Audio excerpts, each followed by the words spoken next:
Io ti ricordo arcobaleno acceso in cielo e nell'aria sento. Bom, gente, hoje, como eu havia prometido, nós vamos falar da segunda parte daquela parábola do filho pródigo, tá? Depois eu vou elaborar um outro vídeo sobre uma síndrome em torno desse assunto. Nós falaremos do filho mais velho. O primeiro foi basicamente destinado ao filho mais novo, certo? Desde o seu pedido da herança até a chegada de volta, né? Então, esse filho mais velho, aquele mais zangado, aquele bicudo, né? Aquele menino de coração endurecido. Então, no versículo 25, diz assim: o filho mais velho estava no campo, né? Ao voltar e aproximar-se de casa, ouviu a música e as danças. Chamou um servo e perguntou-lhe o que havia. Certo? Então, nesse ponto, começamos a analisar essa segunda parte dessa parábola. Ele perguntou a um servo o que é que estava acontecendo. E aí vem o versículo 27. O servo lhe explicou: voltou teu irmão, e teu pai mandou matar um novilho gordo, porque o reencontrou são e salvo. Na verdade, gente, o irmão mais velho, bem como os saduceus, os integrantes do Sinédrio, além dos sumos sacerdotes, né, fundamentalistas nas suas formações religiosas, ouviram falar de misericórdia. Em algum momento das suas formações eles ouviram falar de misericórdia, né? Mas quase nunca as praticavam. Nós vimos em muitos outros ensinos de Jesus, como por exemplo na parábola do bom samaritano, né? Que está lá em Lucas, no capítulo 10, no versículo 25 a 37. Eles, levitas e sacerdotes, né, passavam, viam aquele homem todo ferido e trocavam de calçada. Não tinha misericórdia. Eles ouviram falar, sabiam que era misericórdia, mas não praticavam. O fato é que esse irmão zangado, né, bicudo, ele não compreendia e nem queria entender o porquê daquela festa apenas para recepcionar um filho beberrão, um filho farrista, né, que gastou tudo que recebeu de herança com prostitutas, com jogo, sei lá com que, com bebida, né? Ele não compreendia aquela ação do pai, não entendia porque o pai não dava uma chicotada naquele menino que voltou. Terrível, né? É claro que aqui ele não se referia a Jesus, mas aos gentios. Somos nós.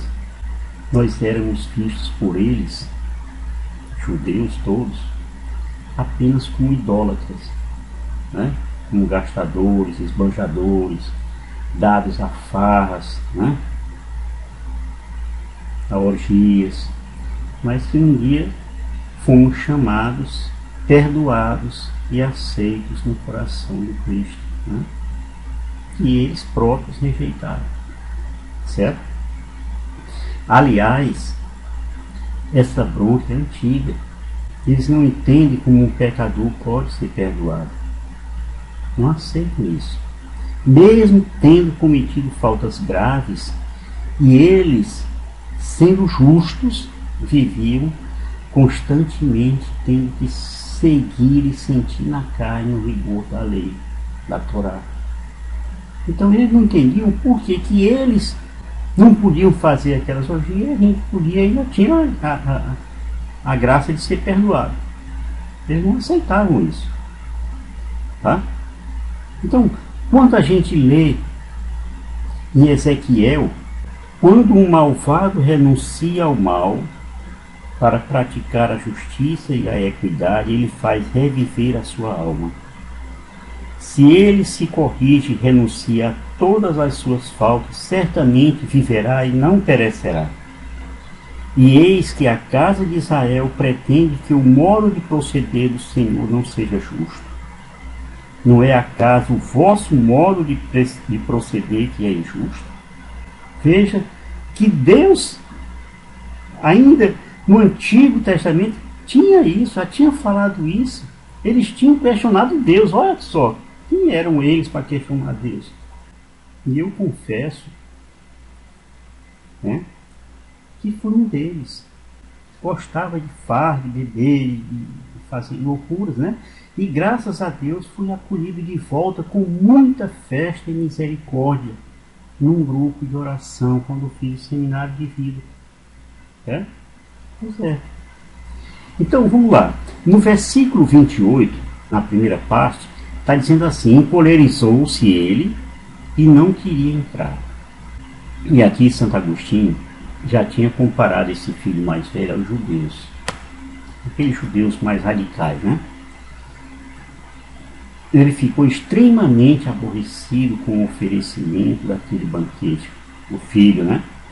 E do bezerro cevado que foi ofertado. Ele achava isso uma aberração. Aí no versículo 28, na segunda parte, diz assim: mas seu pai saiu e insistiu com ele, filho bicudo, né? Ora, o pai deve ter dito àquele filho mais velho, né? Veja,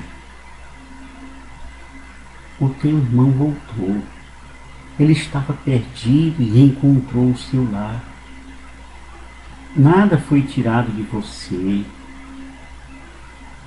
A sua parte da herança está mantida, gente, etc, etc. Mas aquele jovem tinha um coração endurecido, super endurecido, né? Ele representava, como disse, os judeus mencionados em Ezequiel. Ele tinha um conceito de justiça que era muito egoísta, né? Era uma pessoa educada, né? Um fundamentalismo soberbo, né? E a sua insensibilidade significava uma marca que todos deveriam carregar para sempre.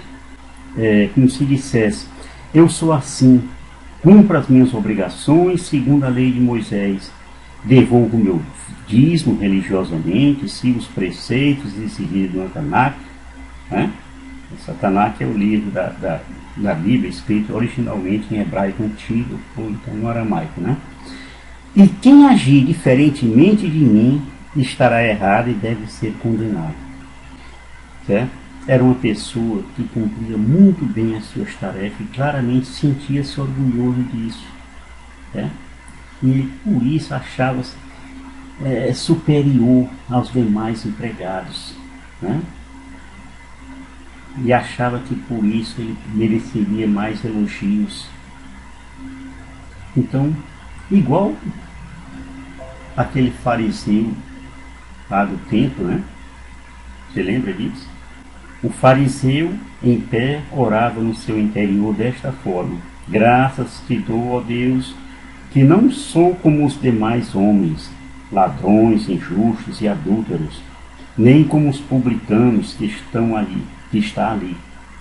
Jejuo 2 vezes na semana e pago o dízimo de todos os meus lucros. Isso aí está em Lucas 18, versículo 11 e 12. Certo? Era um povo que não entendia o sentido do arrependimento, né? Nem tampouco o sentido da palavra misericórdia.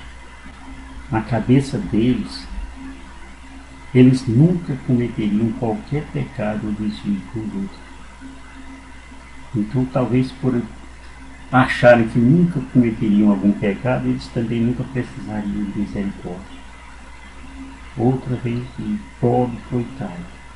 Jesus, no jantar oferecido por Mateus, se lembra? Mateus foi chamado por Jesus e naquela grande alegria, ele chamou os seus colegas. Quem eram os colegas de Mateus?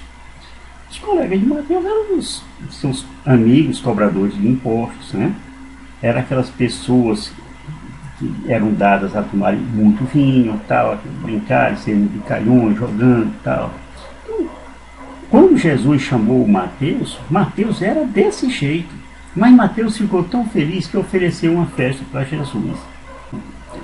Logo após esse chamamento de Mateus, Jesus disse aos fariseus que reclamaram dele por estar ali naquela mesa com os pecadores, né? Os publicanos e pecadores. Aí aqui eu entro aqui em dois trechos pequenos, um de Oséias e outro de Mateus. Ide e aprendei o que significam estas palavras. Eu quero a misericórdia e não o sacrifício. Oséias 6, no versículo 6. No capítulo 9, no versículo 13, diz: eu não vim chamar os justos, mas os pecadores. Palavra de Jesus. Os fariseus, bem como aquele filho zangado, né, eles conheciam as escrituras. Eles sabiam de tudo isso, né? Mas será que esqueceram do perdão dado a Davi, né? Quando Davi foi advertido por Natã, no caso daquele adultério lá com a Betsabé, né, que era a mulher de Urias. Então, é o caso da gente ler aqui essa passagem do Salmo. Tende piedade de mim, Senhor, segundo a vossa bondade, e conforme a imensidade da vossa misericórdia. Apagai a minha iniquidade. Salmo 50, no versículo 3. Davi pedindo isso a Deus. Ele conhecia a misericórdia. É claro que nesta hora Davi, que era um homem do agrado de Deus, né, um profundo conhecedor da Torá, lembrou do texto dito por Deus: mas uso de misericórdia até a 1000ª geração com aqueles que me amam e guardam os meus mandamentos. Isso está em Êxodo, no capítulo 20, no versículo 6. Certo? Então, o fato é que Jesus várias vezes explicou o sentido dessa palavra misericórdia. Tá? E vou lembrá-los aqui de algumas delas, né?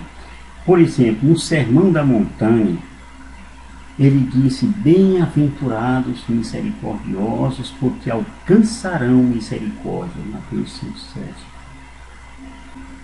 Em outra passagem, ele disse aos fariseus que oprimiam aquele povo simples, né? Ai de vós, escribas e fariseus hipócritas, pagais o dízimo da hortelã, do endro e do cominho, e desprezais os preceitos mais importantes da lei: a justiça, a misericórdia, a fidelidade. Eis o que era preciso praticar em primeiro lugar, sem contudo deixar o restante, ou seja, de cumprir essas tarefas materiais, né? Está em Mateus 23, versículo 23. Mas voltando aqui ao assunto, a indignação desse rapaz não reflete somente raiva, mas uma doutrina assim contrária à misericórdia, onde não poderia haver perdão. Errou, tem que pagar. É como se voltasse antigamente aquela coisa, dente por dente, olho por olho, dente por dente, ou seja, ali só ia dar cego, só ia deixar a gente banguela. Coisa de gente de coração endurecido. Na verdade, Jesus mostra que a atitude dele reflete a forma como as autoridades religiosas judias, tanto os fariseus quanto os saduceus e os sumos sacerdotes, não aceitavam a forma como o nosso Senhor lidava com os pobres, com os surdos, com os mudos, com os coxos, etc. Lembre do encontro do Mestre com os leprosos, com os cegos, com a mulher adúltera, com os publicanos, etc. Ele então respondeu ao Pai: há tantos anos que te sirvo sem jamais transgredir ordem alguma tua, e tu nunca me destes um cabrito para festejar com os meus amigos. É a repetição daquela passagem de Ezequiel que eu me referi pouco tempo atrás, né? Ezequiel 18, 27, 29. Então, cabe aqui uma pergunta. Ele em algum momento pediu o tal cabrito? Ou achava que aquilo ali seria um pecado? Ou a sua doutrina, aquilo que ele aprendeu lá com os mestres da lei, né, lhe impedia de festejar com seus amigos? Uma coisa é certa: esse pai não lhe negaria tal pedido. Não mesmo. Né? O que esse irmão mais velho tentava fazer era ridiculamente ser sóbrio e dessa forma poder criticar qualquer festa na sua casa. Mostrou quanto o seu íntimo estava impregnado de raiva, de rancor, e por muito tempo, porque certamente ele guardava aquilo já há muito tempo. A verdade é que esse filho citou o cabrito porque esse animal era tido como de qualidade inferior, né? E para os certinhos judeus era símbolo de concupiscência, diferente do novilho cevado, né? Então Jesus já tinha advertido que no dia do juízo eles seriam apartados. Lembra disso? Todas as nações se reunirão diante dele e ele separará uns dos outros. Como o pastor separa as ovelhas dos cabritos, colocará as ovelhas à sua direita e os cabritos à sua esquerda. Então o rei dirá aos que estão à direita: vinde, benditos de meu Pai, tomai posse do reino que vos está preparado desde a criação do mundo. Isso está em Mateus 25, no versículo 32 e 34. Todos eles conheciam esse destino. Veja essa passagem do Antigo Testamento. Os cordeiros serão apacentados nesses lugares, como em suas pastagens, e sobre as ruínas pastarão os cabritos. Isso está em Isaías 5, no versículo 17. Ainda fazendo comparações entre a ovelha e o cabrito, né? É como se o filho invejoso estivesse acusando o seu pai de não dar o menor valor àqueles que se dedicavam, àqueles que cumpriam os mandamentos, tudo direitinho. Pobre, velho, coitado. Enfim, gente, isso era um retrato claro dos fariseus e saduceus legalistas, né? Fundamentalistas, aqueles religiosos que naquele tempo de Jesus agiam dessa forma. Eles eram mestres no quesito assim, obediência, porém eram péssimos quando o assunto era amor, simpatia e misericórdia. A obediência realmente é super agradável a Deus, mas se não tiver amor e caridade, de nada vale. Paulo já tinha falado isso, né? progredir na caridade segundo o exemplo de Cristo, que nos amou e por nós se entregou a Deus como oferenda e sacrifício de agradável odor. Está em Efésios 5, versículo 2. E Paulo ainda disse lá aos Coríntios, né?